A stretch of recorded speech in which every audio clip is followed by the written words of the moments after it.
callings. Well, the skeptics caused the pain and the failing of his teeth. Yeah, the tension, it was shorter when a room full of doubters heard it speak. Well, those long days in laboratories, they got lonely, but were worth it since the toaster learned to breathe.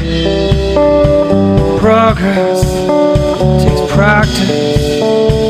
Patience is a virtue not many have.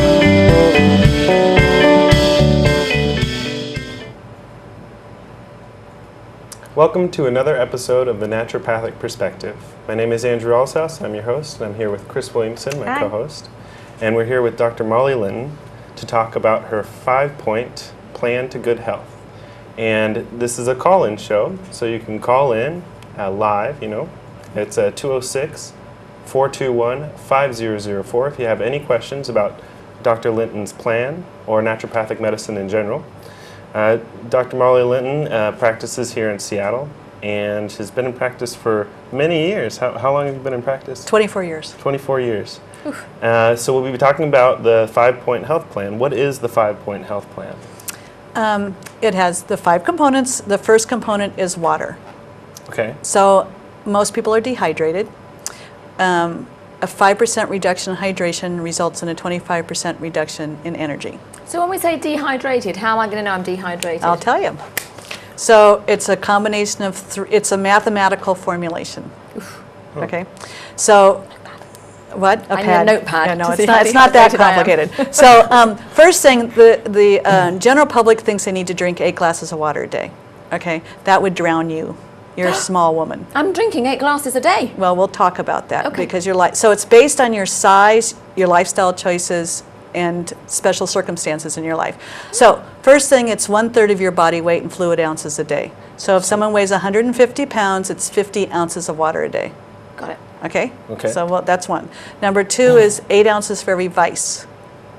So So you might need. So if you drink coffee, have sugar, drink alcohol, you need to antidote those choices that you've made in your lifestyle because those are diuretics and are harmful to the body.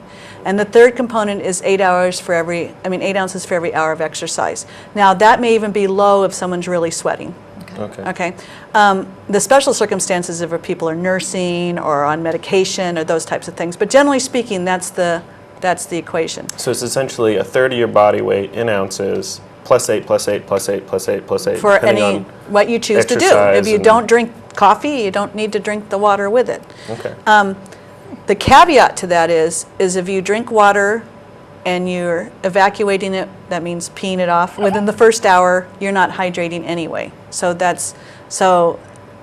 Then I add electrolytes, but we can talk about that if you're later. a very sweaty person, because people sweat more, don't they? Some people sweat more Well, than others. people like women who are in menopause probably need a little more water because they're losing water. Mm-hmm. Okay, so but people who sweat a lot when they're not exercising are dehydrated. Yeah. And if they hydrate, they won't sweat as much. Huh. Okay, so and people should be peeing 6 to 8 times in a day. Yes. So if they're peeing more than that, that's probably because they're not absorbing it. And if they're peeing less than that, they're constipated. And does the color of your urine indicate anything? Well, it does and it doesn't. People who take lots of B vitamins, their urine's going to be day glow orange anyway. So, yeah, it should be amber, if you're not taking lots of vitamins. So if it's very clear, you're drowning? You're probably a little overhydrated or Right. not getting enough B vitamins in your diet. Okay. Okay, so, you can't judge. So it's better to go with 1/3 of your body weight and 8 ounces for every vice. Okay. And that's the first thing I challenge people with. So this is the first of the 5 points. Yeah, it's more important than anything else. These are in order of importance. So can you be overhydrated? Yeah. What would be the problem of being overhydrated apart from peeing too much? Because your mineral balance will be knocked off. Right, so you're washing things out of your body. Okay. It's rare. Yes. People are mostly dehydrated. I can tell you 90% of you are dehydrated. I asked this question in naturopathic classes, and I can tell you only 30% of them are hydrated enough. Wow. Okay, so then I spend my time teaching people how to get hydrated, how to stick cases of water in their car, how to include water, and it's water and herbal tea. It does not count. Juice is dehydrating, coffee is dehydrating, milk is dehydrating. I'm talking water and herbal tea. And that's it. That's it. And it's not green tea. Yeah, I was just about to say. Okay, I mean, green tea is helpful in other reasons, but it's not hydrating, it's a diuretic as well. Okay, so that's number 1. Number 2 is diet. I started with number 2 being protein, and I've actually moved it to protein and vegetables, so we'll talk about that. But number 2, I'd rather have you eating good food than taking supplements, which is the last thing we'll talk about. So people don't, women, well, everybody needs to start with 10 to 15 grams of protein in the morning. Okay, that's the size of the palm of your hand, a ½ inch thick. Okay, so an egg is 9 grams, just to give you an idea.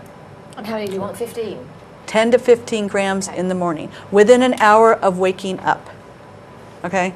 And most people don't start their day that way. They start their day with a stimulant, you know, the coffee and donut aspect, but they need the protein. So oatmeal's not really doing it with milk? No, oatmeal's not doing it with milk. If you're putting oatmeal in milk, oatmeal's a great food, don't get me wrong. Yeah. But if you're putting milk on it, you're probably getting 4 to 5 grams. So how you bolster that is you either put a handful of nuts in. Yes.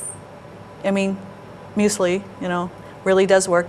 Or I have my clients go to Trader Joe's and buy the Trader Joe's soy protein powder and stick it in the oatmeal. My kids get pancakes with oatmeal powder in it. They get, I mean, with protein powder in it, right. What is the significance of getting the protein in the morning? Because see, I wish I had a chart. The word doctor means to teach, so it's a principle of naturopathic medicine. Anyway, our cortisol levels or adrenaline or the thing that gets up and go is at its height from 4 a.m. to 10 a.m. Okay? This is our hormone that helps us deal with stress? Hormone that just makes you even go. Okay. So a good adrenal gland, so here's a good caveat. A good adrenal gland wakes up between 6 and 8 a.m. in the morning without an alarm, alert, ready to go, and hungry. Yeah. The problem with our culture is our adrenal glands are wiped out and people wake up not hungry. Okay, so they don't eat the protein because they're not hungry. But because they've had a late night meal? it has nothing to do with that. Oh. It has to do with if your stomach acids, if your adrenal glands are not functioning well. Where are my adrenal glands? They're right here, Okay. behind, on top of your kidneys. Right. And Up course, over here. no, they're back here. Okay. Good question. Anyway, so the significance is that you're starting your car with the right fuel. Right. That's the significance. So that's why I have to start the day with protein. The reason I've been pushing vegetables is because everybody's vegetable deficient. Everybody should have 3 cups of vegetables a day, and that's where you get your minerals and your vitamins. You can get everything from a vegetable, you can't get it from a fruit. And how are you with microwaving? I have no issue, however you get it down. Oh, right. I mean, I'm not, let's start with step 1. Yeah. Vegetables. Now, if you want me to pick the vegetables, I mean, I'm really a proponent of dark green leafy vegetables, and they should be organic because those, for lots of different reasons. If you're going to spend your money on organics, it should be on your vegetables, Right. because they pull stuff in and they have the minerals, and you don't Not want. so much fruit then, more vegetables. People should have 3 cups of vegetables a day. So that's number 2. So point 2 is 15 grams of protein 10 in the to morning. 15 grams of protein in the morning with and some 3 cups servings of vegetables. vegetables throughout the day? that Or protein- just in the throughout the morning? days. Throughout the days. That protein powder, sorry to interrupt you, Andy, Uh-huh. from dare I say it, Trader Joe's, does it taste horrible? Does No, it tastes good. That's why I tell that Right, one. so people will actually... It's a Trader Joe's vanilla soy. Vanilla soy. Yeah. So if you're not allergic to soy. Will any protein powder do, though? Yeah, any protein powder will do, but I have a tendency to go for the ones that taste good if people are trying to change their lifestyle. I know that one tastes good. The ones I have at my office, some taste good, but they're also high-end, expensive for specific health issues, and I send people out of my office not buying mine. See, wait. So what do we talk about? I'd laugh. I said I wouldn't get paged. So we have the 15 grams of protein in the morning, 3 servings of vegetables. That's throughout number the day. 2. Number 2. Number 3 and 4, I interchange them, but I'll tell you what I think, because of order and importance. But I'll tell you what I think number 3 is. Number 3 is sleep. And number 4 is exercise, and I'll tell you why I interchange them. People who don't sleep don't exercise, and people who don't exercise don't sleep. But Americans are sleep deprived. Yes. Okay, a good night's sleep, so here's the definition.